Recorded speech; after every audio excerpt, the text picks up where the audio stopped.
राधे राधे दोस्तों। आज हम आपको सुनाएंगे एक बहुत ही अच्छी कहानी। अगर आप हमारे चैनल पर नए हैं तो प्लीज़ हमारे चैनल को सब्सक्राइब करें, वीडियो को लाइक करें और शेयर करें। हमारे घर में शादी का माहौल था। मेरा नाम मानवी था। हम दो बहनें और एक भाई था। मेरी दीदी की शादी के रात मेरी दीदी घर से भाग गई थी। मेरे पापा ने उसका दहेज ऊपर वाले कमरे में फेंक दिया और उसे ताला लगाकर हमसे बोले थे, अगर किसी ने भी उस कमरे को खोला तो मेरा मरा हुआ मुंह देखोगे। सभी घर वाले यह सुनकर डर गए थे और कई सालों तक कोई भी उस कमरे के पास तक नहीं फटका था। एक रात पापा को दूध का गिलास उस कमरे में ले जाते हुए मैंने देखा तो मेरे जो कमरे में अंदर झांक कर देखा, क्योंकि मैं पापा के पीछे चली गई थी। अंदर झांका तो मेरे पैरों तले ज़मीन निकल गई, क्योंकि हम इलाहाबाद में रहते थे। मेरी ज़िंदगी बड़ी अजीब तरीके से गुजर रही थी, या यूं कहें मुझे किसी की हुई गलती का कर्ज चुकाना पड़ रहा था। हम दो बहनें और एक भाई थे। मेरी बड़ी बहन बहुत खूबसूरत और सुलझी हुई थी। पापा की आंखों का तारा थी वह। मुझे भी अपनी बहन प्रिया से बड़ी मोहब्बत थी, इसलिए उसके जैसा ही मैं बनना चाहती थी। जो काम मेरी दीदी करती थी वही मैं करती थी। अगर वह आटा गूंद देती तो मैं भी जिद करती थी कि मुझे भी आटा गूंदना है। वह खाना बनाती और पापा उसके खाने की बहुत तारीफ करते थे, तो मैं भी हर हाल में खाना पकाती ताकि पापा मेरे बने हुए खाने की भी तारीफ करें। और यही मेरी सबसे बड़ी गलती थी। पापा अक्सर प्रिया दीदी से कहा करते थे कि तुम्हें जो बहुत फूंक फूंक कर कदम रखना है, क्योंकि तुम्हारे छोटे भाई बहन तुम्हारी नकल करते हैं। तो प्रिया दीदी तो कोई गलती कर ही नहीं सकती थी। वह तो बहुत समझदार थी, लेकिन वक्त ने साबित कर दिया था यह सब हमारा वहम था। दीदी भी तो इंसान थी और इंसान की फितरत गलत और सही दोनों में शामिल होती है। जैसा कि मैंने पहले कहा कि मेरी बहन बहुत ज़्यादा खूबसूरत थी। जैसे ही उसने अपनी ग्रेजुएशन पूरी कर ली तो उसके हर तरफ से रिश्ते आने लगे थे। ऐसा लगता था कि रिश्तेदारों में होड़ लगी हुई है कि इसको हम अपने घर की बहू बनाएंगे, और आए दिन बेफिजूल में वह हमारे घर के चक्कर काटने लगे थे। पापा ने भी सोच लिया था, अगर एक घर में मैंने अपनी बेटी दे दी तो दूसरे घर वाले बेवजह मुझसे नाराज़ हो जाएंगे। इसलिए पापा ने फैसला किया कि जहाँ कोई रिश्तेदारी ना हो दूर दूर तक, वहाँ पर मेरी दीदी की शादी करेंगे। तब शायद मेरे पापा को इस बात का अंदाज़ा भी नहीं था कि वह कितनी बड़ी गलती करने जा रहे हैं। उन्हें तो चाहिए था कि दीदी की ज़िंदगी का इतना बड़ा फैसला करने से पहले उन्हें अपने आसपास बिठाकर उनसे उनके दिल की बात पूछना चाहिए था। उनसे दिल की बात मालूम करके की कोशिश करनी चाहिए थी। उनके सिर पर हाथ रखकर एक बार तो पूछ लेते, बेटी तुमने भी तो कुछ अपने भविष्य के बारे में सोचा होगा, मुझे बताओ।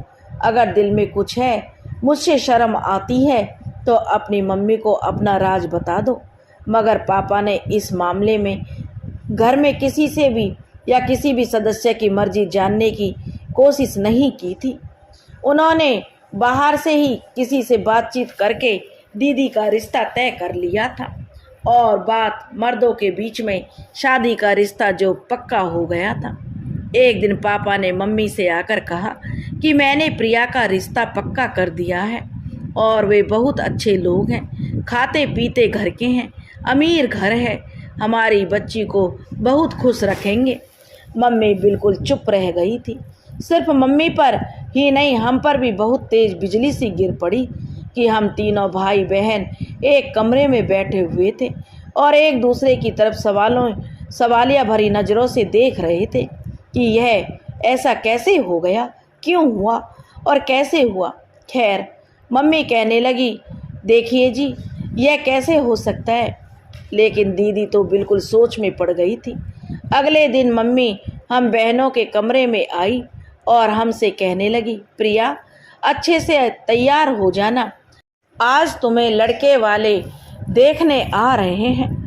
दीदी शिकवा करने से जो अपने आप को रोक नहीं पाई और बोली, मम्मी मुझे पापा से इस तरह के फैसले की हरगिज़ उम्मीद नहीं थी। तब मम्मी चौंक गई।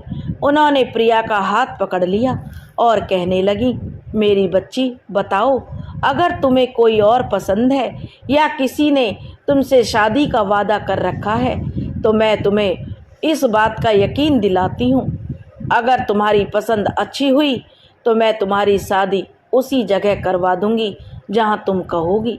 दीदी ने ना में सिर हिला दिया और बोली, नहीं मम्मी, ऐसी कोई बात नहीं कर रही हूँ मैं, मगर फिर भी मेरे दिल को अजीबोगरीब विचारों ने घेर लिया है। ऐसा लगता है यह शादी मेरे लिए खुशियाँ लेकर नहीं आएगी, बल्कि मेरे मुकद्दर की बर्बादी बन जाएगी। मम्मी तो दीदी की बात सुनकर तड़प उठी थी। मम्मी बोली, प्रिया, ऐसी बातें करने से पहले यह नहीं सोचा कि मेरे माँ के दिल पर क्या गुजरेगी। तभी वे लोग दीदी को देखने के लिए आ गए थे। उनमें एक बूढ़ी औरत थी और एक जवान लड़की थी। उन्होंने बताया कि लड़के की माँ तो बीमार है और हॉस्पिटल में है और कोमा में है, इसलिए लड़की की दादी और बहन आई हैं। मम्मी ने जो मुझे कहा, मानवी जाओ और दीदी को अपने साथ ले आओ। लड़के की दादी ने दीदी को बहुत प्यार किया था। वह लड़की भी बहुत अच्छी लग रही थी जो उन्हें देखने आई थी। उसने तो अभी से दीदी को भाभी कहना शुरू कर दिया था। फिर जाते हुए लड़के की दादी ने दीदी के हाथ पर पैसे रख गई थी। सच कहूँ तो प्रिया, मेरे दिल को बड़ी तसल्ली सी मिल गई है। तुम बताओ प्रिया, तुम्हारी क्या राय है। दीदी तो जैसे मारे शर्म के लाल हुए जा रही थी। उनके गाल तो बिल्कुल लाल लाल हो गए थे। दीदी बोली कि मम्मी, मुझे इस रिश्ते से कोई ऐतराज़ नहीं है। फिर तो जैसे हमारे घर में खुशियों का माहौल हो गया था। कोई नहीं जानता था कि खुशियाँ बहुत जल्दी गम में बदलने वाली थी। सब कुछ बहुत अच्छे तरीके से हो रहा था, कुछ भी गड़बड़ तो नहीं थी। दीदी भी खुशी खुशी हर चीज़ में हिस्सा ले रही थी। वह अपनी हर चीज़ से जुड़े जो उन्हें चाहिए थी, जैसे चीज़ें थी, उन्हें बैग में रख रही थी।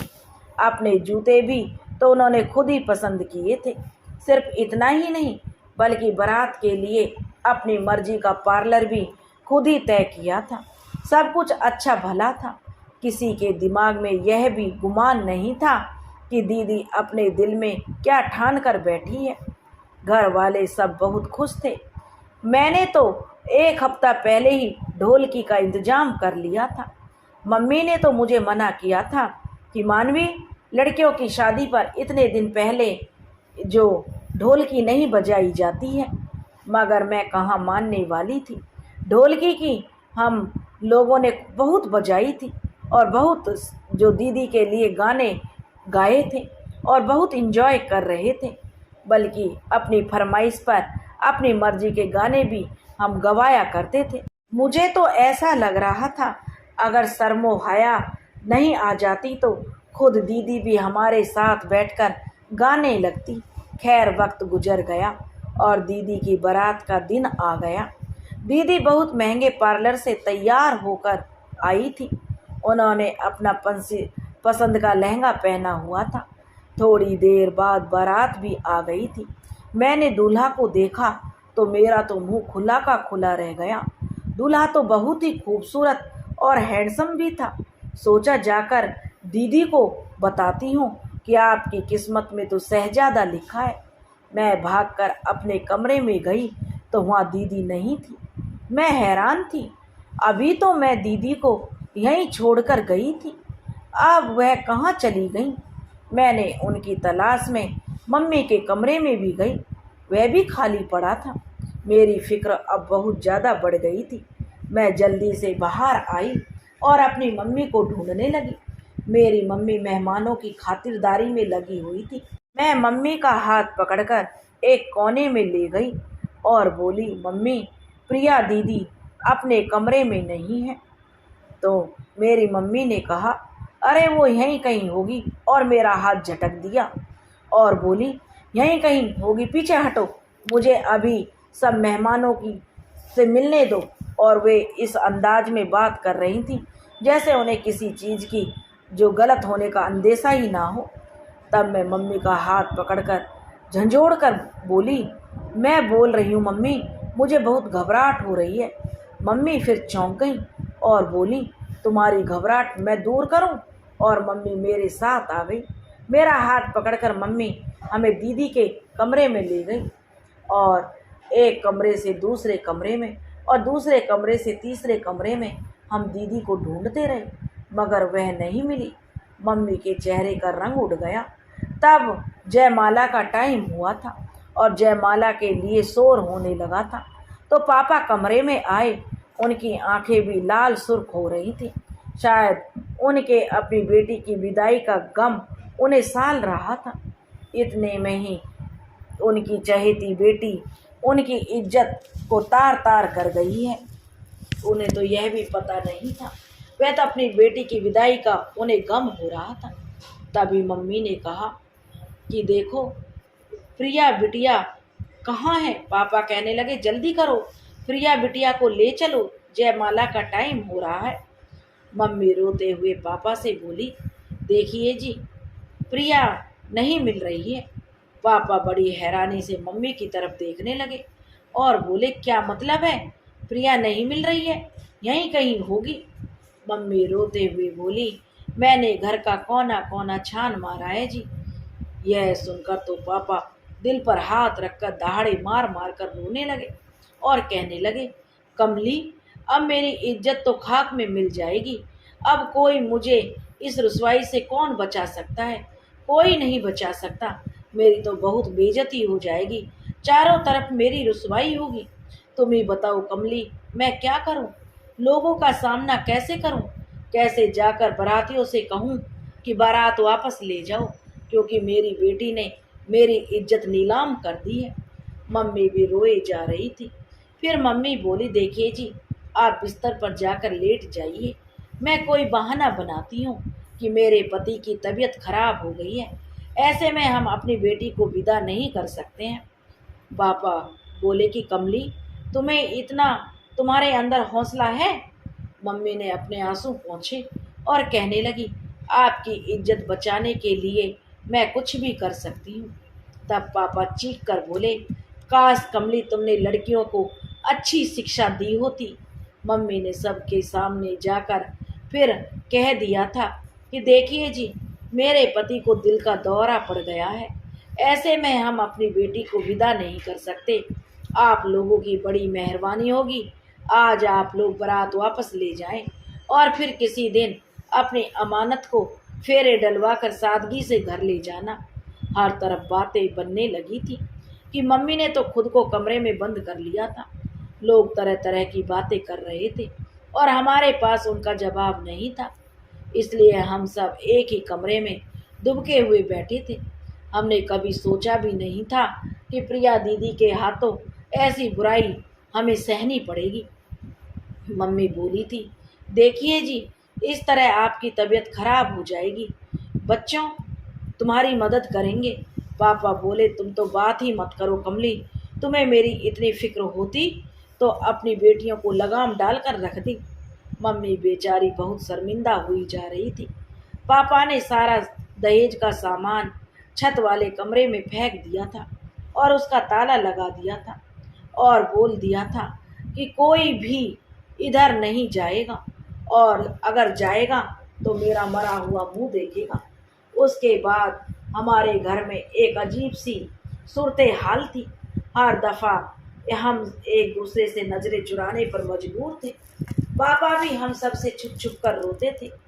जब वह नीचे आते थे तो बहुत थके थके लगते थे, आंखें सुर्ख लाल होती थी। मम्मी कहती थी, तुम्हारे पापा हम सब से छुप कर छत पर जाकर रोते हैं। हमें तो यही लगता है कि दीदी की शादी का किस्सा ख़त्म हो गया। मगर एक महीने के बाद हमें लड़के वालों की तरफ से फिर फ़ोन आ गया था। तो जो लड़का था उसका नाम अर्जुन था।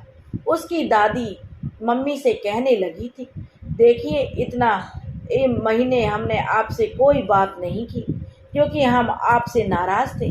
बारात को आप लोगों ने वापस कर दिया था, मगर अब ठंडे दिमाग से सोचो तो आपकी भी इसमें कोई मजबूरी रही होगी।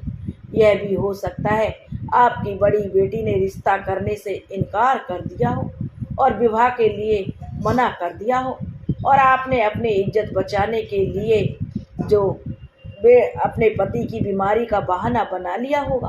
अगर ऐसी कोई बात है तो हमें उस पर भी कोई ऐतराज़ नहीं है। अगर आप अच्छा समझो तो आप अपने पति से यह राय मशवरा कर लो, हमें अपनी छोटी बेटी का रिश्ता दे दो, क्योंकि हमने बहुत से घरों में रिश्ता ढूंढा पर आपके बच्चों जैसे वह बात उनमें नहीं थी। हमें हर जगह मिलावट ही मिली। अगर आपका घराना हमें अच्छा लगा है, इसीलिए हम चाहते हैं कि किसी न किसी तरह हमारी रिश्तेदारी आपसे हो जाए। मेरी मम्मी कहने लगी, ठीक है, मैं अपने पति से राय मशवरा करके आपको बताऊंगी। मम्मी ने अपना फ़ोन बंद कर दिया था और मुझसे बोली, मानवी, तुम कहो तो यह रिश्ता तुम्हें मंजूर है? मैंने अपने कंधे उचका दिए और कहा, दीदी के जाने के बाद पापा ने जिस तरह से मेरा जीना हराम कर रखा है, मुझे तो नफ़रत की निगाह से देखते हैं। मैं चाहती हूँ कि दिन से रात ना हो और मैं यहाँ से चली जाऊँ और दोबारा यहाँ पर वापस लौट कर ना आऊँ। मम्मी मेरे गले में अपना हाथ डालकर रोने लगी और बोली, बेटी, हमारा नसीब है, ऐसे ही किसी की सज़ा हमें मिलती है। तुम्हारी माँ के साथ भी तो ऐसा ही हुआ था और तुम्हारे साथ भी ऐसा ही हो रहा है। मैं सोचती हूँ गलती कोई करता है और सज़ा दूसरे को मिलती है, इसलिए चाहती हूँ कि तुम्हारी तकदीर बदल जाए। मगर मैं क्या करूँ बेटी, मैं तो खुद मजबूर हूँ, हमारे हाथ बंधे हुए हैं। मम्मी इस कदर टूटी हुई थी, मुझे भी उनकी हिम्मत बनना पड़ा। मैं मम्मी से बोली, मम्मी, आप नाराज़ मत हो, सब भगवान अच्छा करेगा। और मैं उठकर अपने कमरे में चली गई क्योंकि पापा के घर वापस आने का समय हो गया था। आज मेरा दिल जो अजीब सा धड़क रहा था क्योंकि आज मेरी किस्मत का फैसला हुआ था। जैसे घर का दरवाज़ा खुला, मैं अपने कमरे की खिड़की में आकर बैठ गई। पापा घर में आ गए थे। पापा ने पहले इधर उधर देखा और आंगन को खाली पाकर वह दबे कदमों से किचन में चले गए थे। मुझे उनके इस तरह के अंदाज पर बड़ी हैरानी हुई। फिर थोड़ी देर बाद जो वे वापस आए और उसके बाद किचन से वापस आए तो उनके हाथ में दूध का गिलास नज़र आया। उन्होंने फिर इधर उधर देखा, जैसे वह काम बड़ी समझदारी और सावधानी से कर रहे थे। वह किचन में गए और किचन में से एक गिलास दूध लिया और फिर धीरे धीरे सीढ़ियाँ चढ़ने लगे और फिर छत पर चले गए और मैं बिल्कुल हक्का बक्का सी जो खिड़की में बैठी रह गई उन्हें देख रही थी। यह सब जो अभी मेरी नज़रों में के आगे हुआ था, यह सब क्या था? यह तो बिल्कुल आम सी बात थी, मगर पापा के खुफिया अंदाज ने उसे खास बना दिया था। मुझे फिर उस बात की भी फिक्र हुई कि मम्मी पापा के आने के बाद कमरे से बाहर क्यों नहीं निकली, क्योंकि अब वह जब काम से वापस आया करते थे तब मम्मी सब कुछ छोड़ छाड़ कर पापा के पास आ जाया करती थी और उनसे खाने का पूछती थी, फिर ताज़ा रोटियां बना कर देती थी। मैं दबे कदमों से मम्मी के कमरे में गई तो पता चला कि मम्मी तो सो रही हैं। खैर, पापा आधा घंटे के बाद छत से उतर आए थे। उनकी हालत अजीब सी हो रही थी। मैं यह सब अपने कमरे की खिड़की से देख रही थी। मम्मी ने पापा को बताया कि आज उन्हीं लड़के वालों का फ़ोन आया था जिनकी बारात को हमने वापस कर दिया था।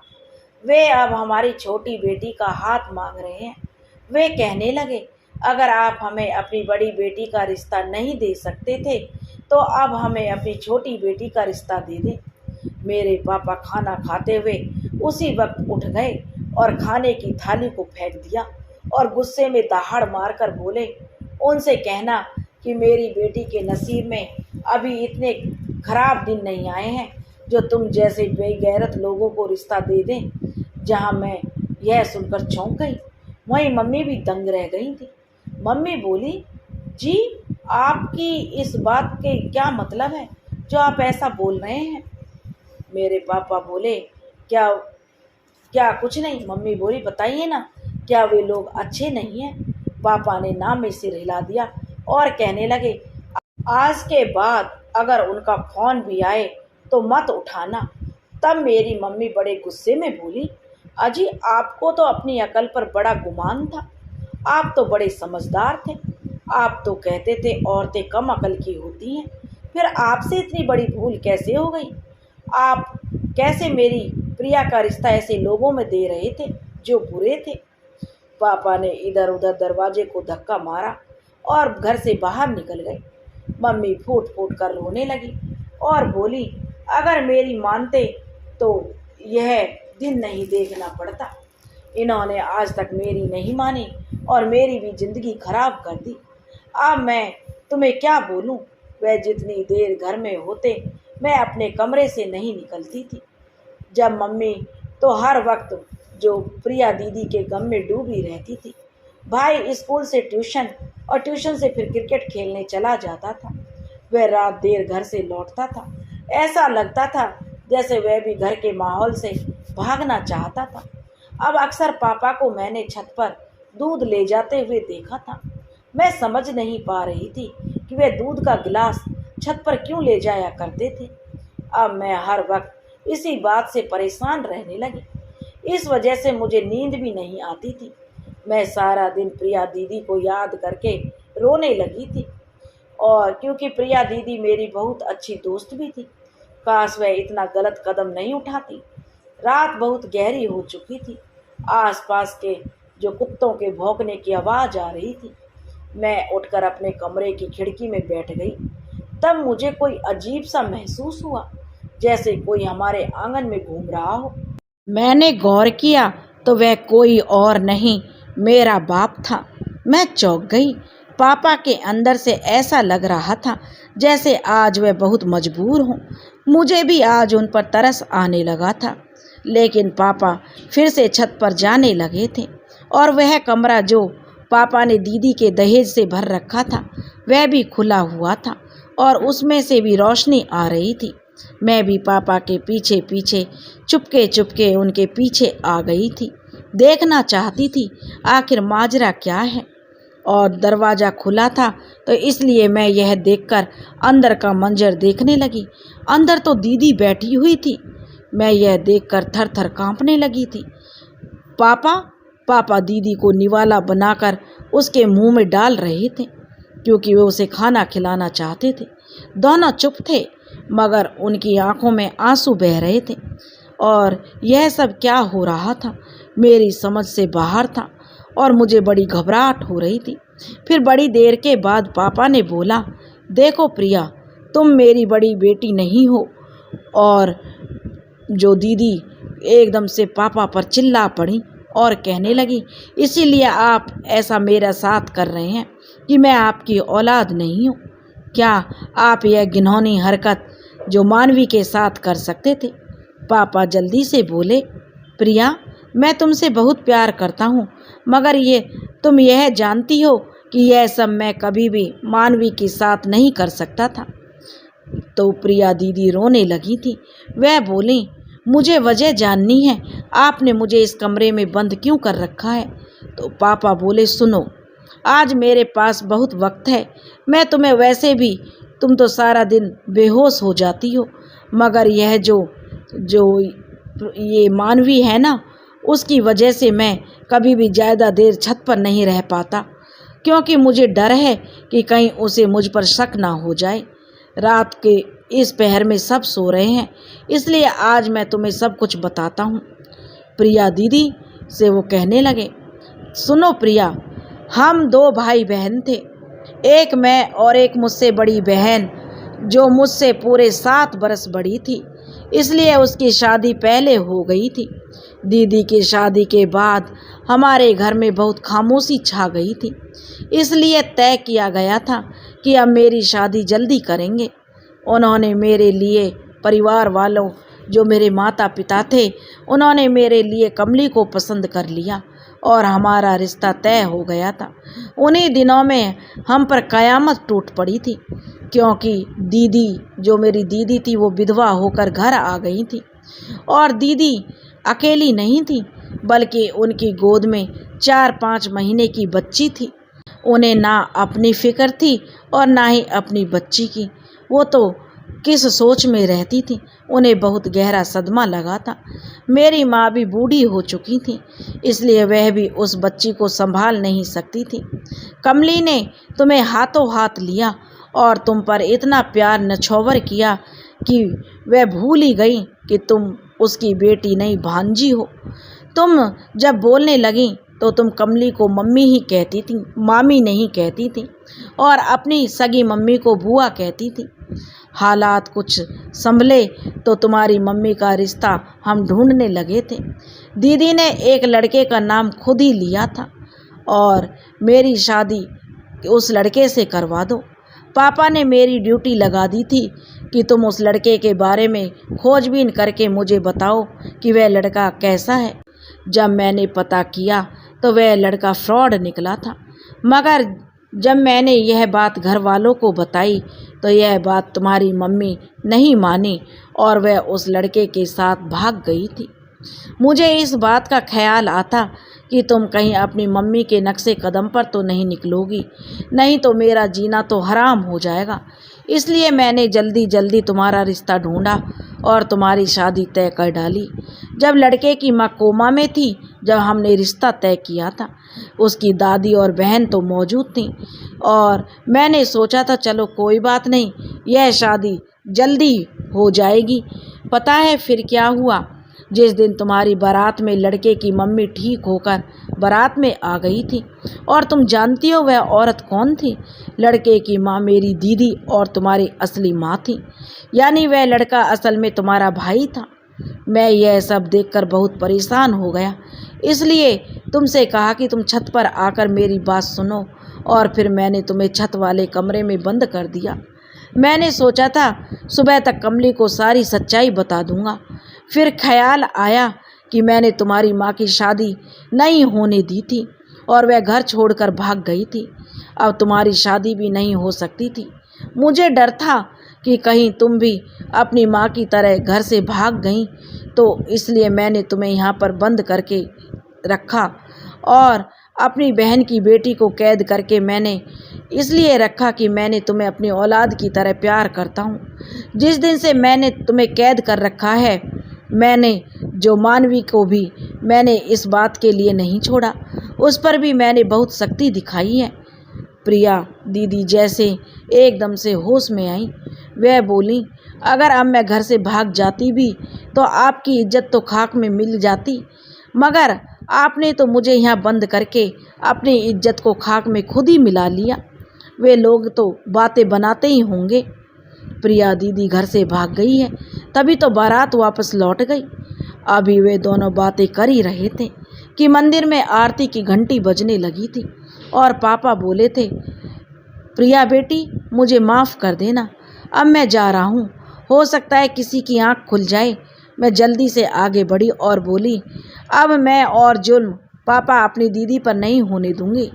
उनकी मम्मी ने जो गलती की है उसकी सज़ा अपनी दीदी को मिलने नहीं दूंगी। भगवान सबको उसकी गलती की सज़ा देते हैं, आप उसको सज़ा खुद से सज़ा क्यों दे रहे हैं? कौन होते हैं आप उसे सज़ा देने वाले? आपने यह सब क्यों किया दीदी के साथ? पापा ने मेरी बात सुनकर एकदम बौखला गए थे, इसलिए वे जल्दी से नीचे चले गए। मैं दीदी का हाथ पकड़कर नीचे ले आई थी। पापा उस समय बहुत शर्मिंदा हुए थे कि सुबह से निकले और रात को ही घर में वापस आए थे। फिर हम सब भाई बहन ने पापा को अपनी अदालत में खड़ा कर लिया था। मम्मी जज थी, पापा रो रो कर सबसे माफ़ी मांग रहे थे। दीदी ने पापा को माफ़ करने में सबसे पहले पहल की थी। फिर हम सब ने भी जोर दिया दीदी ने कि चलो पापा को माफ़ कर दें। सब कुछ ठीक हो गया, सब ने पापा को माफ़ कर दिया था। पापा ने दीदी को इजाज़त दे दी थी कि वह अपनी माँ से मिलने लगी थी। और वह बहुत जल्दी ही उनकी एक अच्छी जगह फिर पापा ने शादी तय कर दी थी। अब दीदी की शादी होने वाली है और हमें उम्मीद थी कि मुश्किल वक्त कट गया, आगे खुशियाँ ही खुशियाँ होंगी। ये एक ऐसी मोटिवेशनल कहानी है, लेकिन आप लोग ऐसा बिल्कुल ना करें, घर छोड़कर बिल्कुल ना भागें। आप अपने दिल की बात अपने माँ बाप अपने से जो ज़रूर बताएं, क्योंकि भागना किसी भी समस्या का हल नहीं है। आपके माँ बाप भी आपकी बात को समझेंगे और सहमत होंगे। तो माँ बाप औलाद का हमेशा भला चाहते हैं, वे कभी भी आपका बुरा नहीं चाहते हैं। दोस्तों, अगर आपको हमारी कहानी पसंद आई हो तो प्लीज़ हमारे चैनल को सब्सक्राइब करें, वीडियो को लाइक करें और शेयर करें। राधे राधे।